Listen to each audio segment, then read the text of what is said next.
I'm Herminio.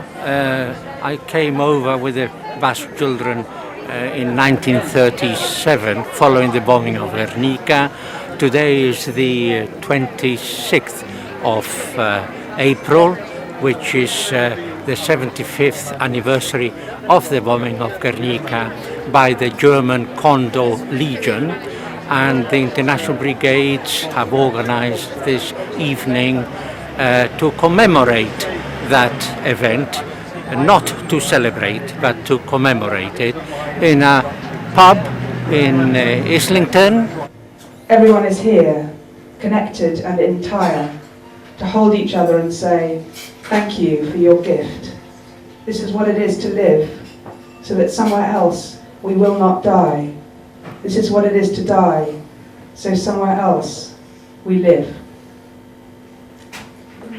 The 75th anniversary of the bombing of Guernica, the Basque town of Guernica, that inspired Picasso's masterpiece. It's the most, I suppose, the most important anti-war painting that's ever been produced. One of my favourite stories around it is the story of a soldier from the Gestapo going to Picasso's studio in Paris and looking at a photograph of Guernica. This was in the early 40s, and the German soldier looked at a photograph of the painting, of this painting, and said, "Did you do that?"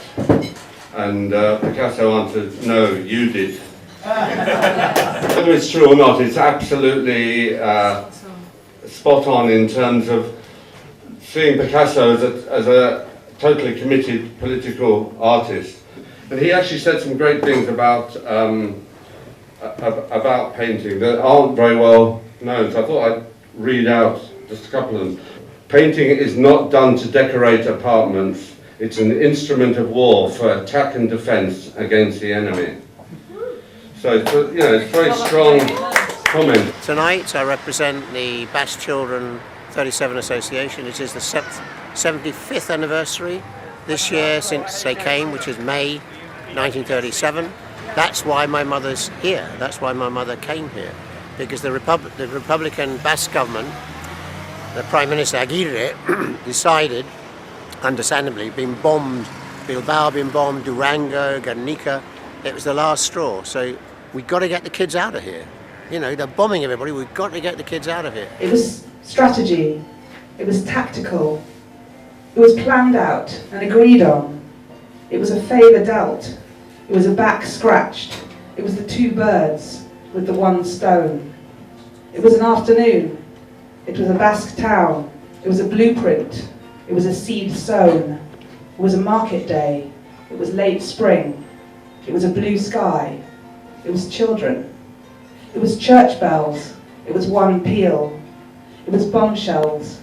It was death blows. It was rained down. It was dive bombed. It was carpet bombed. It was a market town. And the volunteers who went to fight against Franco in the Spanish Civil War, the 2,500 men and women, said the bombs over Guernica, unless we stop fascism in Spain, the bombs over Guernica, the bombs over Madrid, and the bombs on Barcelona will soon be bombs on London. And they were proved right. But they thought it was only for 3 months. And unfortunately, the World War happened, so the Spanish Civil War is the beginning, the first battle against fascism of the Second World War.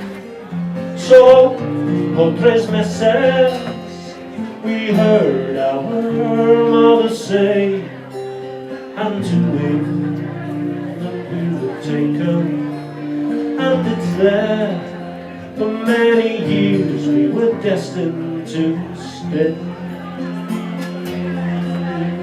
So it's a long story. It's a very sad story. It's a story of political refugees, of displacement, of 40 years of continuation of fascism, which the Allies continued to allow because they thought it would go communist. Spain was no way near going communist. And even if it was better than Franco, anything's better than Franco, anyway. But I think it has a lot of social resonance today. I think there is a rise in fascism in Europe, maybe elsewhere too, I'm sure, but the right wing is very prominent. in Europe. There has been a swing in the last 10 to 20 years to the right. The EDL is still, well, getting stronger. The call for against Islam or against Muslims is getting stronger. So, in other words, the anti-Muslims is replacing the anti-Semitic movement that we had in the 30s. So in the same way that, you know, Cable Street and the people of Cable Street and those around them supporters got together to prevent Mosley and the black shirts entering Cable Street in 36. So likewise, we've got to carry on doing the same. We got Namara, and who's Namara? Well, there are a couple of St. Albans boys, you know, who got together, musicians, and Roberto is Spanish. His parents are Spanish. Quayside at Santo, our tears they mixed with rain. We held tight until parted, swore that we'd soon meet again, with a wink and a kiss as the wind did blow. You pressed in my hand as I turned to go, a silver duo. A lot of our influences are songs that we sing about are about the Spanish Civil War, because my father was one of the evacuees that came out of Bilbao in 1937 following the bombing of Guernica. He's like me, he's another child of a refugee, you know, so that's great. And we've got some films and books in there with prizes, wine.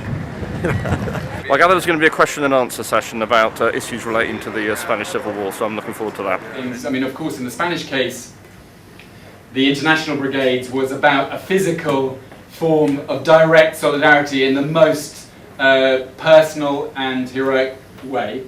And I mean, there's no need to romanticize it with all the problems that are surrounded and the horrors that those people suffered. It was nevertheless an unequivocally heroic movement, which was predominantly a working class movement encompassing countries all over Europe and, of course, beyond. The problem with non-intervention was that they couldn't fight offensively because commanders had no way of arming their reserves. It was death by 1,000 cuts. So ultimately it's diplomatic isolation and it's a political defeat. And it's Munich, you know, that finally, you know, kind of nails the coffin down to the Republic. Chamberlain came back from Munich talking about peace in our time after he had sold out Czechoslovakia, Austria, Spain and so forth, peace in our time, and the British people simply didn't want that sort of peace subservient to Nazism and fascism. And the British government wasn't listening. It had its policy of appeasement towards the fascist dictators. In fact, it secretly wanted Franco to win. It so disliked the Spanish Republic, which was a moderate left-wing government, bringing in moderate reforms in education and gave women the right to vote, gave autonomy to the Catalans, the Basques, and it was a progressive government, and it was so hated by many of the ruling class here in Britain, they were prepared to let Hitler and Mussolini have free rein in Spain. It was the bombing of Guernica that caused such protests here that the government had to change its mind, and it accepted 4,000 children without their parents, but with the stipulation it would not subscribe any help whatsoever, and it never did. We depended totally on the goodwill and the solidarity of the British people, and my goodness, that certainly was forthcoming. And the British people, tens of thousands of them, gave money, gave their time, gave their skills to help these children and other refugees from Spain as well. These are the people who've supported the home, visiting it, and they're the children. There's a lot of interest in the Spanish War, and one of the reasons is obviously it was a historically very important episode, but there were great songs and great poems and great art and great posters came out of it. I mean, tragically, we must remember it was a tragic event that You know, 500,000 people died in it, but there's no denying that it left an artistic, cultural legacy that can still inspire us. Culture has always been a central part of any human activity, most definitely including social movements. We have this idea we like to take you on a journey. There's some art, some poetry, some ideas, some traditional music. But, okay, how are we going to finish a Guernica night? I write songs about closely related subjects, but at least there's the one specifically about the Lincoln Brigades, so I think that was the clincher for this gig. So without any further ado, to finish off this night, and I think it's going to be a very special moment when he sings the Abraham Lincoln song, David Rovics, all the way from another America. We got punk rockers around here, you know. We got punk rockers and we got people who are hard of hearing, which is, they go together really well, actually. So I'll do a song for my good friend Basque, who died at the age of 95 a few years ago, and one of the lucky ones who survived. They were old when I was young, now they've all but passed away. Now it's just a second-hand memory of the day when from all around the world they sailed off to Spain to fight against the fascists, where so many men were slain. Who will recall the days when they all stood side by side, now that the last Lincoln veteran died? Beside Martin Luther King, or in a veterans parade, you can see the men who made the journey to join the 15th Brigade.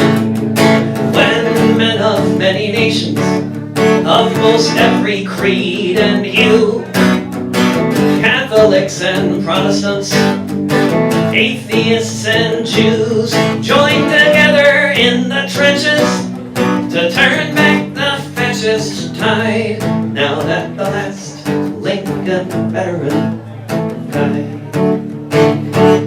The working class of many nations joined in a desperate bid with what weapons they could find.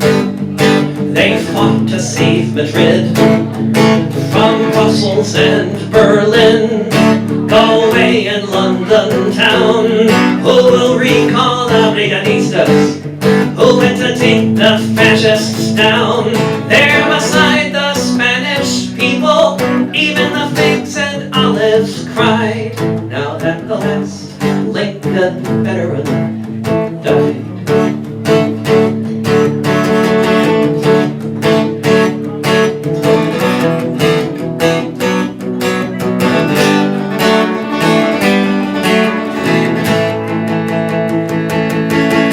One constant battle, even today and in the past, to fight for democracy and fight for humanity and for the brotherhood of man rather than for the exploitation of man by man.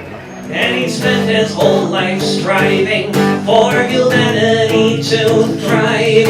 To forget these fallen heroes is something I cannot abide, now that the last Lincoln veteran died. Now that the last Lincoln veteran died.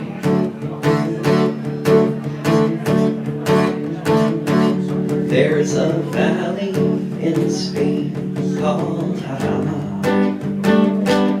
It's a place that we all know so well. It was there that we gave up our manhood, where so many of our great